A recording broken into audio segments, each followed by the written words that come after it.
welcome to the Nourished Thriving Show. I'm your host, Katie Lovett, registered dietitian, owner of Nourish and Thrive Nutrition Counseling. Happy Wednesday. Gosh, I'm so happy that y'all are here tonight. We're talking about something. I always want feedback from you guys that might feel a little bit uncomfortable, but it's actually been something I've been wanting to bring to the show for a while now. I've just been thinking and praying on kind of the right angle and perspective and tone that I want to bring. Because I always want to intrigued all of a sudden. I always want to be respectful. But it's kind of an interesting perspective and an interesting question. So I really wanted to bring it in. So the question is, it was on the title, so you've probably already guessed, are dietitians part of the problem whenever it comes to people not getting the results that they want, or thinking that nutrition advice doesn't work, or nutrition and lifestyle changes don't give them, any results, or it's too difficult, stuff like that.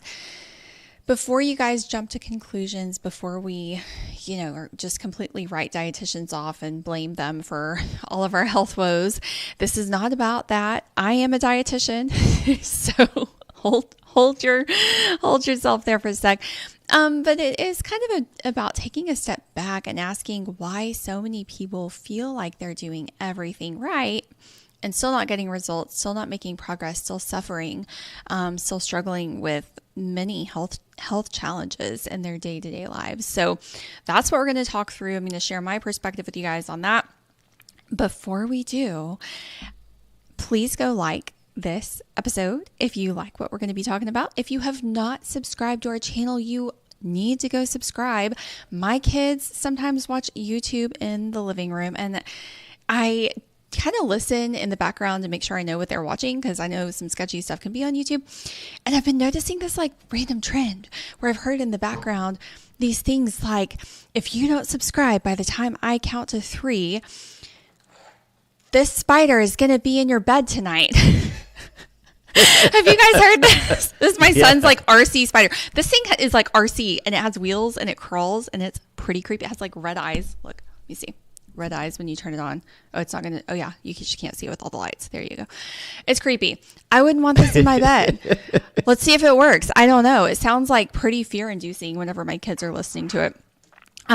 So if you don't want a spider in your bed tonight, go subscribe to this channel. If you don't like this show, this episode, I won't be able to reveal the secret at the end, all that kind of stuff. Have you guys heard that before? Oh yeah. Oh yeah. Oh yeah. It's like the most outlandish stuff. And it's totally like things that kids take seriously. And they're like, Mom, it works. We have to go subscribe, or the kitten's going to die. So, yes, the spider won't be in your bed, but I am glad that you're here. Subscribing, liking really does help our channel. It helps other people get this information. So we do appreciate your engagement, and commenting here if you're watching the live stream, commenting if you're watching the recording helps you too, because if you have any questions, we always do our best to come back and answer them either during the live show or afterwards. So that being said, we can kind of get into it now. But I've said all of that. So going backwards, are dietitians part of the problem? There's a lot of nutrition advice going around that sounds really good, but whenever people actually try it, it may not work, or it's too difficult to follow. And what I've seen over time is that whenever this happens, they can go one of two ways. They can either give up and say, well, I tried, it didn't work. This is my future. This is my reality. Or they can swing to the other end of the spectrum, the opposite extreme, and start doing some really extreme things. So I want to go through all of that. Most of the people that I work with aren't doing nothing. Most of the people that I work with, and that Haley on my team, who was here a couple weeks ago, last week that she was here. Golly, it feels like a month ago. I understand. Same here. That was last week. Most of the people Haley and I see, they're trying. been trying. They've tried different things and they've followed the advice, but they still don't feel the way they want to feel. They still aren't healthy, whatever that means to them. And so what can happen is people either give up or they bounce between extremes here. So, on one side of the equation, we have stuff that's maybe overly simple, generalized advice. Just eat less and move more. Calories are all that matter. You're just getting older and this is a reality and there's not anything you can do about it. Or the other end of that extreme is overly restrictive, eliminating 20 to 30 foods that you're sensitive to, but no long-term plan to this. It's just eliminate them forever. What I see with that is people actually become more sensitive to more foods because the food wasn't the problem. But they're cutting out all these foods. They're doing these fear-based eating, rigid protocols. It's a lot of fear driven. They're afraid of chemicals in their house. And I think, it's good to have a healthy awareness of those things, but that fear is kind of dominating their lives at this point. And that to me is not health either. And so most people don't live in this middle road where they're really at peace with the guidance that they've been given. And they don't feel really great. They're kind of like fluctuating between these two extremes where they're either, on a whole pharmacy of medications or, and just that's their future with nothing they can do, or they're like doing all these really crazy extreme things where they don't even feel like they can live their lives anymore, normally. So, there's lots of things out there that sound really good. I'm going to give you guys some specific examples here so let's do like the moderation one, right? Everything in moderation. Oh, you can enjoy everything in moderation. And that sounds great. It sounds so balanced. It sounds very middle of the road, doesn't it? But what does moderation really mean in real life? There's no real structure to this. It's hard to apply. It varies from one person to the next. And moderation only really works if you have a strong, solid foundation. Otherwise, what you think you're doing moderately tends to kind of become your baseline, actually. So I just don't find that like everything in moderation approach works. I think people need more specific recommendations than that. Another one is calories are all that matter. Calories in, calories out. But they don't tell the full story. I think I've shared before, I was literally taught this in nutrition school, which is part of our conversation tonight, that it doesn't matter if you eat 2,000 calories a day of a Snickers bar or 2,000 calories a day of spinach, like you'll weigh the same. And if you guys were here a few weeks ago, whenever we really talked through detoxification and energy production and the nutrients required for that and the processes involved in that, that calories is not the whole story. Yes, they do matter. Like you need to get enough calories and you don't need to eat, too many. But just looking at that ignores nutrients, ignores, body functioning optimally. It ignores satiety and how you're feeling. Certain foods help us feel more satisfied than others. And so, it's ignoring how your body's responding, blood sugar, insulin, inflammation, all of that stuff. And then the last example I'm going to give here is, processed foods, like avoid ultra processed foods, and it's like, yes, but how does that work in the real world whenever you are, take for me, a mom of 3 who works, who volunteers, who takes her kids to extracurricular activities. Like, if we're thinking you have to like mill your own wheat to get flour and make homemade bread only and grow your own produce, like that's just not practical for most people. So what can they do to be better without swinging to one of those ends of the extremes? So let me know if that is making sense to you guys. Have you guys ever been told any of that advice? Have y'all ever tried any of those things? I know we're getting a few people trickling in here. So that is what I'm seeing a lot in practice and living in my reality and just hearing people, it's funny whenever people find out I'm a dietitian, they want to tell all about their food intake and their food woes and all of that, which I'm happy to listen to.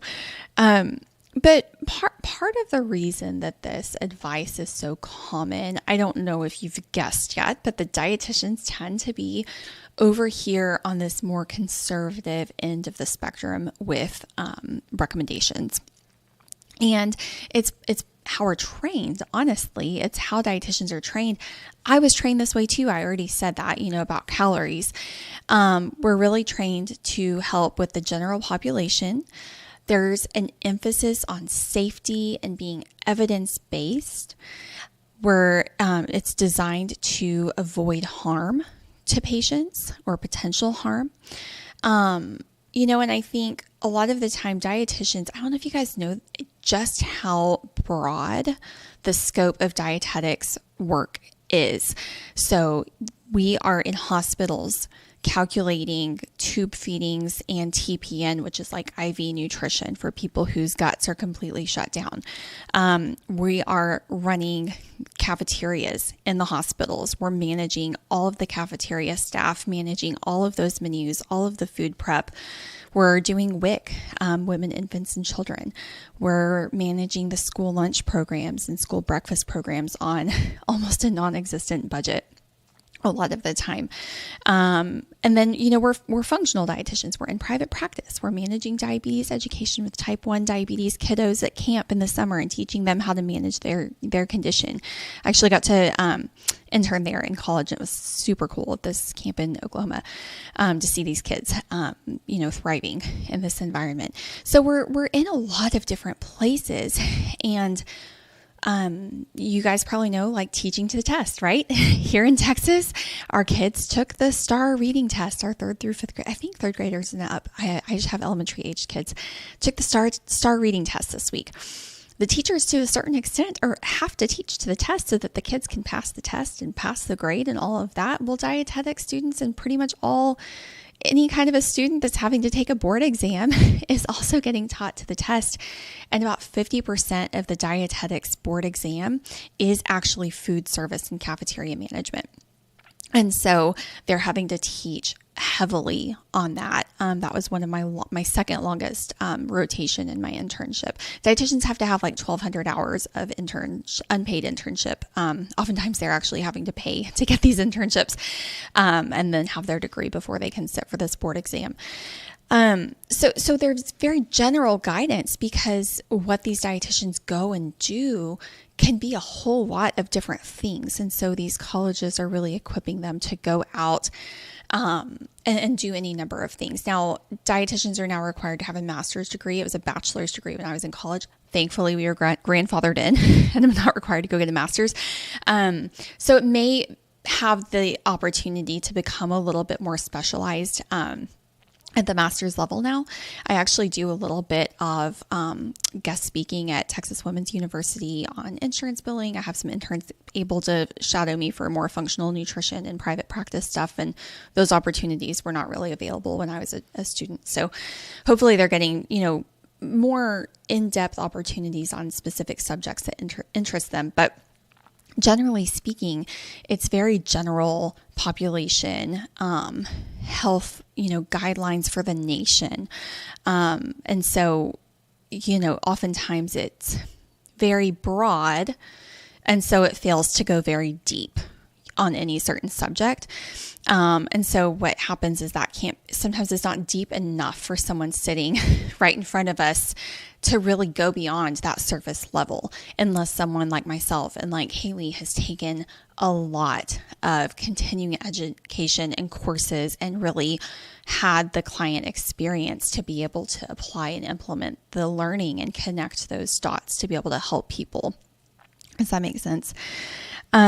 So personality traits of dietitians I wanted to speak to also, because I talked about the training that dietitians go through, but we also tend to have certain personality traits.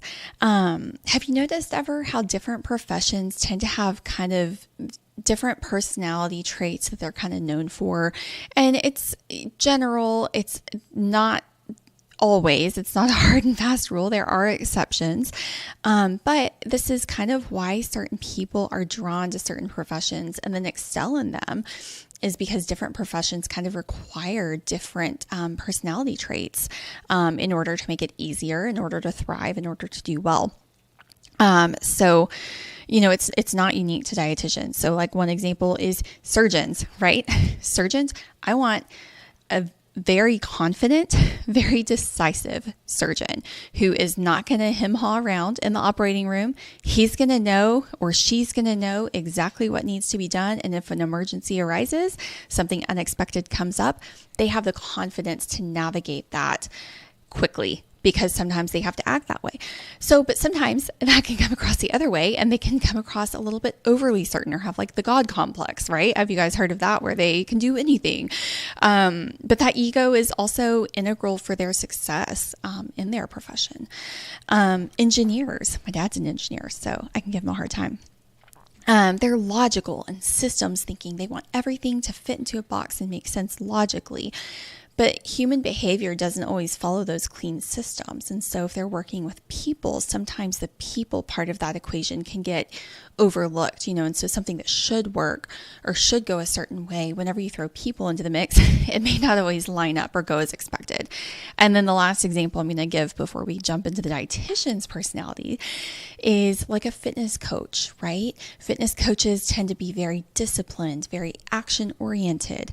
But this can sometimes be like a just push harder mentality, which can maybe lead to overexertion or even injury, which I'm sure Jose talks a lot about on his show. So fitness coaches can be really great at motivating people to take action and pushing themselves to the next level. But not everything can be solved by just pushing harder all the time either. So, dietitians, we are mostly women. Most of us are women. There are men, but most dietitians are women. We tend to be very hardworking, very high achieving. We tend to be very empathetic. We tend to be very cautious, and we tend to be supportive. And these are strengths, right? These are strengths. We tend to be kind of rule followers while being high achieving. We tend to sometimes seek affirmation from others, and we want to be well liked. And so sometimes those traits can make it more difficult for us to challenge someone or push them to go deeper. We're kind of maybe the opposite of a fitness coach in some ways, where we create too much space, for someone to feel heard or, make excuses. And we're like, oh yeah, I hear you. I feel you, So there's really a fine line between being supportive and not pushing someone enough or giving them enough confidence or motivation to actually change. So we're taught to meet people where they are, but sometimes we stay there for too long, and people can feel like they're stuck and not making progress. Or, maybe they weren't fully on board with the recommendations being made. Dietitians tend to be nice. And so if someone wants to be nice back and not hurt the feelings, they tend to maybe just go along. And, they may not be really fully on board with those changes. And so that can cause them to not see results or not be consistent enough over time. Are these making sense? Are you guys commenting on this? My chat is really weird sometimes with not updating. I'm still stuck back at the him-hawing around. Him-hawing? Was that Texan enough for you? I love it. Him-hawing around. Let's see. Any chats I need to know about Kevin? Med enough vet text. Dark, dedicated, sarcastic, and compassionate. I love that. Yeah, cool. Okay. I don't think I'm missing anything important that I need to comment on. I just want to make sure. Sometimes my chat doesn't scroll down to the bottom. I just see like the top, even if I click live. So that's kind of what we're talking about with, dietitians' personalities and training. Do you get where maybe have you ever worked with a dietitian before and felt maybe disappointed, or like you didn't get the advice that you were looking for, didn't feel like you really saw progress through your work with the dietitian? Maybe now you have better insight into why that might have been. I'm And maybe that gives you some insight into traits to look for in the next dietitian that you work with, because not every dietitian is the same. Like I said, I'm pretty self-aware. I've done a ton of training. There are other people like me out there who have pushed through those natural tendencies in order to elevate and improve our skill set. But with that, if you're one of those people where you've tried the dietitian, or, you went to an inpatient dietitian in the hospital, and they gave you these recommendations, but there's no follow-up. You didn't even really know maybe that you could see a dietitian outpatient or in a private practice. There's fitness coaches, there's nutrition coaches all over social media, right? And so they go start looking for these extremes. And man, these people are good at selling. They make it sound good. Like, this is going to solve all my problems. This is going to fix everything. Why didn't I know about this 3 years ago? They're really good at it. These tend to be pretty extreme recommendations, but it's so enticing, right? It's personalized, it's thorough. You feel like you're finally getting answers. You're finally making progress. Someone's finally digging deeper. They're listening to me. They have this really hyper-specific thing that I can do. And look, it's worked for thousands of other people. The marketing is spot on. Oh man, it is like out of this world. I'm not marketing. I'm not a marketing person by any means. I don't know. I think I have. So I did cash pay before I did insurance, and I think I just felt icky promising somebody that I could fix them. And I'm like, I can't promise you that, I'm not God. I'm not a surgeon. I don't have the God complex where I know without a doubt I can do this for you. But yeah, some people they're so confident in themselves and in their ability and in your ability that they're just making these crazy, wild, amazing claims that suck you in. But they can go wrong, and I think they probably do work some places for people. But a few examples of where these extremes then can go wrong. Food sensitivity tests. I use them sometimes in my practice. I just had a patient, yesterday, Tuesday, get a blood draw for a food sensitivity test. I use a very specific one that's different than most of them on the market. I use them in very specific situations, and the intention is always for it to be short-term symptom management to help the person feel better. Then we move into healing everything. Then we reintroduce. That's what the long-term game plan should be. But some people treat these food sensitivity tests as the end all be all. This is the answer. This is why you've been feeling so bad. You're just sensitive to 35 different foods. And as long as you avoid these 35 different foods for the rest of your life, you're going to feel amazing. And me saying that right now sounds crazy, right?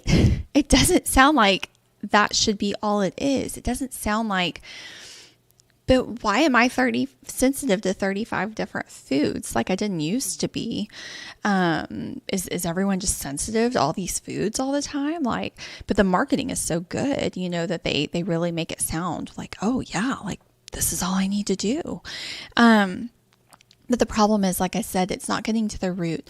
I've had people come to me to work with me and get my help who have done these elimination diets before, and they have literally been able to eat 5 foods without reacting, without having a symptom flare. Because what happens is the sensitivity is an immune reaction. And so it's your immune system overreacting to things that shouldn't be overreacting to. A lot of the time it's because your gut is not functioning. Your gut barrier is not functioning the way it needs to function. So more undigested food proteins are getting into the bloodstream, which should not be there, and your immune system's flagging it as an enemy. But so as long as that barrier is broken and not working properly, the immune system's going to continue to do that with more and more and more foods. So literally had people come to me to work with me who can eat literally a handful of foods. I just said literally 5 times. Let's count how many times I say that this episode. So, it leads to long-term restriction. It leads to nutrient deficiency. It leads to food fear. And when food becomes something that you're afraid of and you're operating out of fear mode, that's not health. That's not health. So that's a problem, right? Another issue I see sometimes is over supplementation. I'm a fan of supplements. I use them personally. My family uses supplements when they are needed and when they're appropriate. They are meant to supplement a healthy diet and lifestyle, not replace it. And I can see people taking supplements that are poor quality. Supplements are not very well regulated by the government. And so they can have a lot of contaminants. They can have varying levels of active ingredients, either too high or not enough. And I've seen people taking them when they don't need to. I've seen people carry a gallon-sized Ziploc bag full of supplements into their doctor's office or into our appointment to show me all the different things that they've, been recommended by, a handful of different providers that may or may not be looking at what each other are doing. It may or may not be based on blood work. It may or may not be getting rechecked to make sure that supplementation is still necessary. The person may or may not be getting results on it. They're just taking it because they were told to take it. And that's another kind of extreme, Another interesting one that I've seen is kind of periphery actions, if you will. So someone going to meet with somebody for weight loss, let's say, and instead of cutting to the chase and getting into well, what are you eating? Are you sleeping? Those foundational things that we talk about. They're you need to get rid of all the plastic in your house and switch everything to glass and stainless steel. And that's their first thing that they're having them do. And it's costing them hundreds of dollars. And okay, plastic's not great for us, but is that going to be the thing that has the biggest payoff?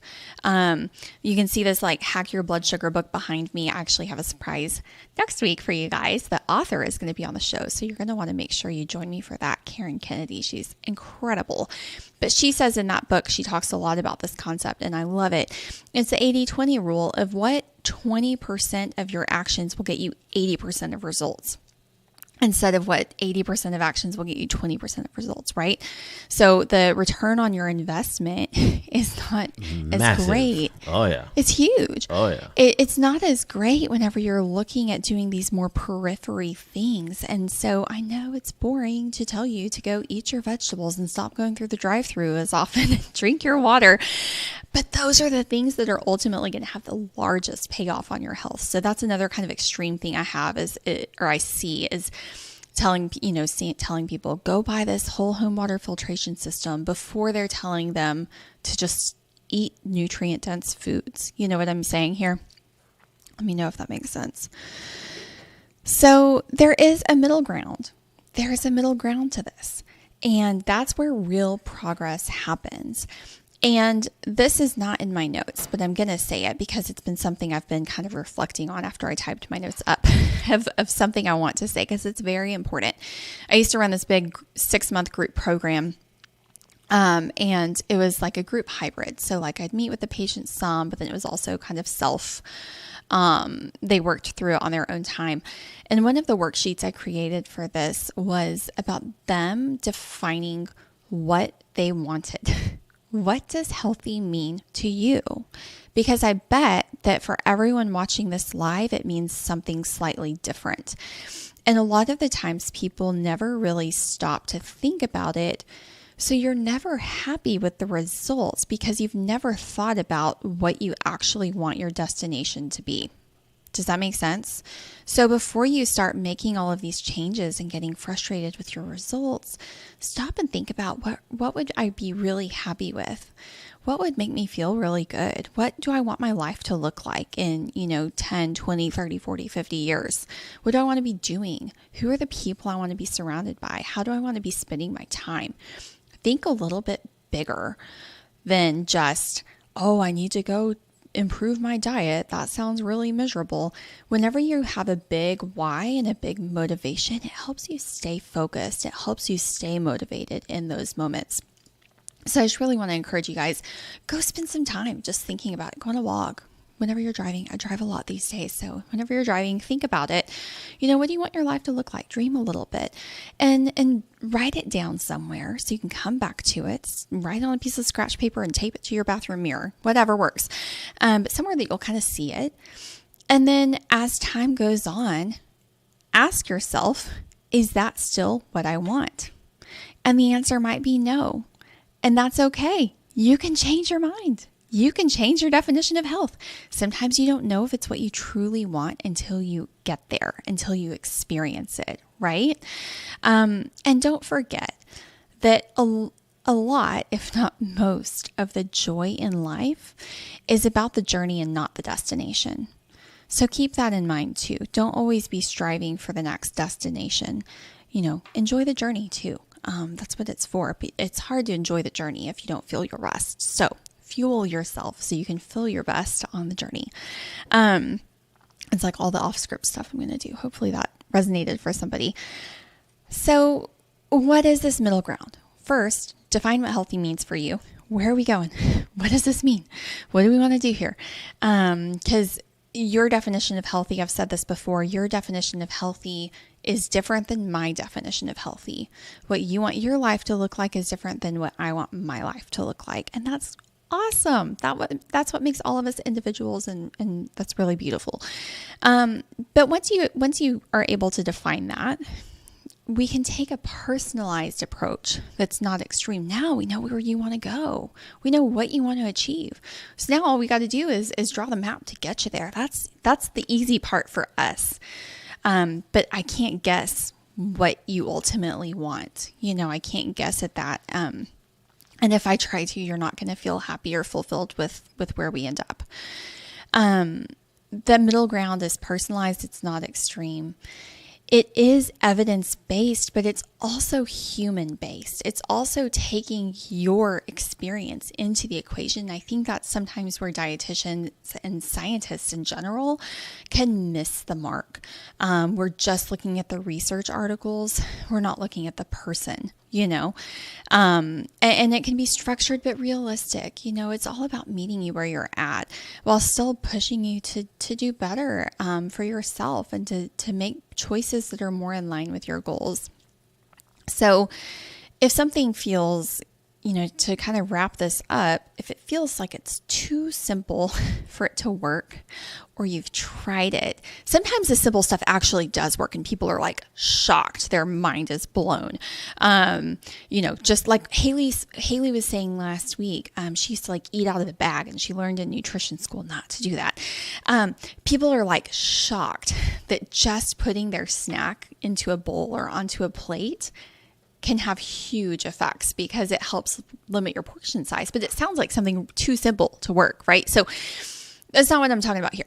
If it sounds too simple and you've tried it and it's not getting results, or it's too extreme for you to be able to sustain, you're having to take your food scale into the restaurant on date night or pack your own food everywhere you go, is probably not the right approach for you, right? Maybe it's the right approach for some people if they're happy with either of those things. But for most people, that's probably not the right approach for them. And this is actually, all this like generalization, soft, broad approaches that had too much of an emphasis on calories is actually why I almost left dietetics, the field of dietetics. I felt like it wasn't enough. I literally had the thought in my mind, I'm never actually going to be able to help people with this information and this approach. I really wanted to go deeper. And so that's really what helped shape how I practice and how Haley practices now, is that desire to go deeper in our knowledge. So if you feel like you've been kind of bouncing between these two extremes, it's not you, you're not broken, you're not doing it wrong. You just haven't really gotten the right framework for you yet, most likely. So it's time to kind of go back to the drawing board. Like I said, that first step is figuring out what it is that you actually want. And then reflect a little bit on why your current approach is not working for you. It was too broad, it was too general, it was too simple, or it was too extreme. And then whenever you go looking for your next approach, you'll know, okay, well, what I want is not that, more moderate, more balanced, or, anything like that. You guys with me here? Making sense? Clocking. Awesome. And I think Kate says it best. Ooh, yeah, She says she'll never have a normal diet, but small wins mean more. Mm-hmm. Yeah. And Kate, You should have been taking pictures of this lasagna for Katie Buys Your Groceries. Yeah, why didn't you do that, girl? You could have won a 5. Robin got it. Robin got the gift card. She killed that challenge. She did. It was amazing. She really did. I was secretly happy she won. Maybe that wasn't secret. Maybe I said it on the episode. She put the most effort in for sure out of all the entrants. Stood up to my GI to get me nutrition support. Yeah. Good for you, Kate. Let's see here. Someone's asking opinion on NutriCross brand. Dairy-free, gluten-free for allergy reasons and take them. I haven't heard of that brand, so I'm not sure, but I can research it and let you know. So cool. Thanks guys for sharing all that.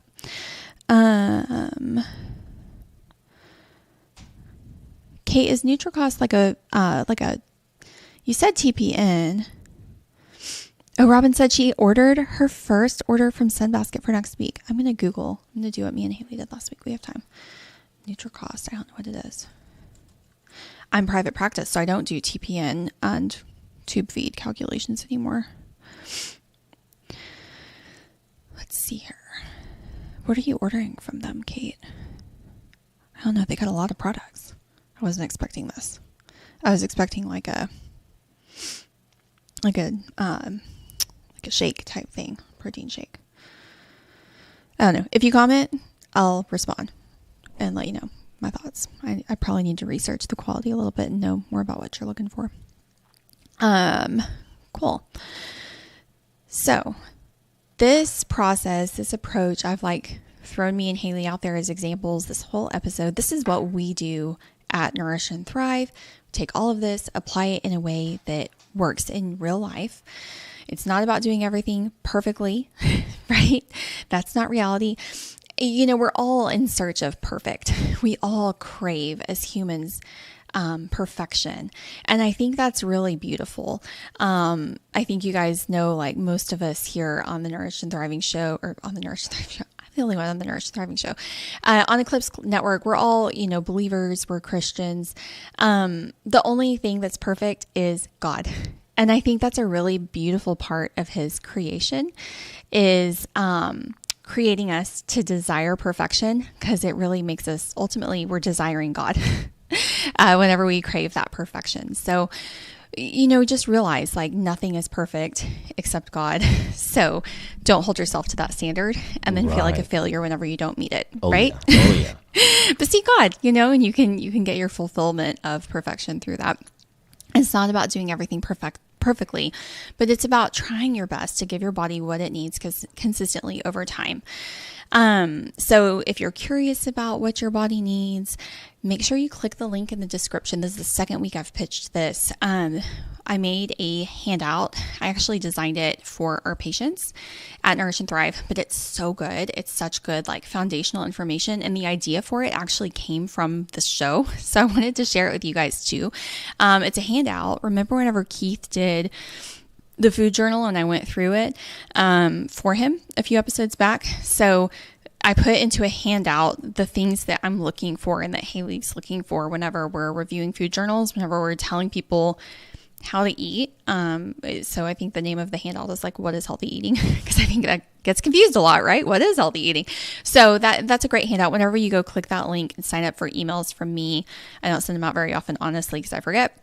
I'm the bottleneck in my practice. So you're not going to get bombarded with 30 emails a day, but you are going to subscribe. Then you'll get an email with the link to download the PDF.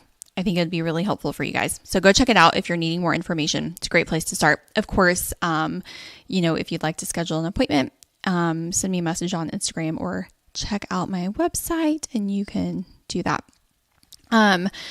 That's about all we've got for tonight. What do you guys think? What's the verdict? Are dietitians part of the problem? I don't think so. You don't think so? No. I don't know. I think sometimes if anything, maybe we you guys are encouraging. We are very encouraging. I will say the information can be discouraging. Oh, really? How so? Well, it's hard to just not pass by what's easy to get. Convenience. Yeah. Convenience has a cost. Convenience has a cost. Not just money, because it's also expensive. Yeah, We've talked about this too. before. Oh yeah. Yeah, I think the problem, I think it zooms out to like just a larger problem with all of our medical field, right? Of just, gosh, having so much information to know, so much knowledge to know, and it being really difficult to go deep on a broad context of knowledge, treating, chronic illness the same as acute illness. Medicine, if you look at the history, right? What were we concerned about at the beginning? It was like infectious disease, right? Invented antibiotics. It was going off like gangbusters. We were like killing it, literally killing the bacteria. It was amazing. Medicine was great, having amazing results, and still do, with bacterial acute infections, acute illness. We've got those a lot of the time kind of under control. But then with this chronic illness, chronic disease, chronic dysfunction issue, we're trying to approach it the same way that we do acute. And it's just a completely different situation. And so the approach really just needs to be completely different. And I don't think that as a society, our medical system has mastered that by any means. I think there's a long way to go for that. We're still looking for the antibiotic. We're still looking for the magic pill to treat chronic illness. And I just don't think we're going to find it. I think the closest thing we can come is a really well-balanced diet, with lots of vegetables and protein and healthy fats, community, sunshine, physical movement, moving our bodies. I think that's the closest thing we're really truly going to get to a magic pill that's going to solve all of our chronic illness issues. So hopefully this was helpful for you guys. Let me know if y'all need anything else from me. Like I said, next week, 7:00 Central on Wednesday, Karen Kennedy's going to be here. She's amazing. So make sure you join us then, and can't wait to see you guys. Hope you all have a great week.